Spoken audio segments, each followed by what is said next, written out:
நிலாச்சோறு.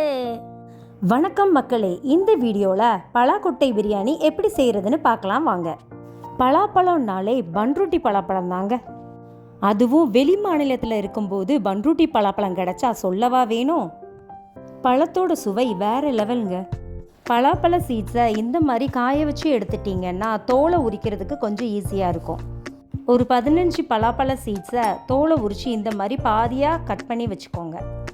Cut பண்ணி வச்ச சீட்ஸை கொஞ்சமாக தண்ணி, தேவையான அளவு உப்பு சேர்த்து நல்லா வேக வச்சு எடுத்துக்கோங்க. இப்போ பிரியாணி பண்ண ஆரம்பிக்கலாம். குக்கரில் 1 டேபிள் ஸ்பூன் நெய், 2 டேபிள் ஸ்பூன் எண்ணெய் விட்டுக்கோங்க. எண்ணெய் சூடானதும் 1 துண்டு பட்டை, 3 கிராம்பு, 1 ஏலக்காய், பிரியாணி இலை சேர்த்துக்கோங்க.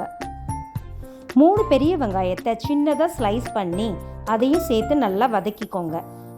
வெங்காயம் சீக்கிரமாக வதங்கிறதுக்கு கொஞ்சமாக உப்பு சேர்த்துக்கோங்க. வெங்காயம் வதங்கினதும் 2 பெரிய சைஸ் தக்காளியை இந்த மாதிரி ஸ்லைஸ் பண்ணி சேர்த்துக்கோங்க. 1 கைப்பிடி அளவு மல்லி இலை, புதினா சேர்த்து அதையும் நல்லா வதக்கிக்கோங்க. வெங்காயம் தக்காளி வதங்கினதும் 1 டேபிள் ஸ்பூன் இஞ்சி பூண்டு விழுது சேர்த்து அதையும் பச்சை வாசனை போகிற அளவுக்கு வதக்கிக்கோங்க.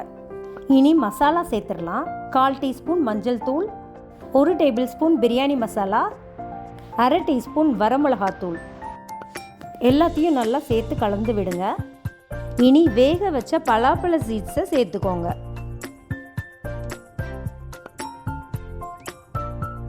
பிரியாணிக்கு 1 கப் சீரக சம்பா அரிசி எடுத்துருக்கிறேன். 1 கப் அரிசிக்கு 1/2 கப் தண்ணி சேர்த்துக்கலாம். தேவையான அளவு உப்பு சேர்த்துக்கோங்க. முதல்ல வெங்காயம் வதக்கிறப்ப கொஞ்சம் உப்பு சேர்த்துருந்தோம், அதனால் பார்த்து சேர்த்துக்கோங்க. தண்ணி கொதி வரையும் 1 கப் அரிசியை நல்லா சுத்தம் செய்து சேர்த்துக்கோங்க.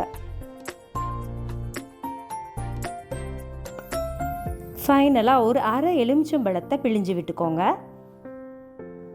இனி குக்கரை மூடி மீடியம் ஃப்ளேமில் 2 விசில் வச்சு எடுங்க.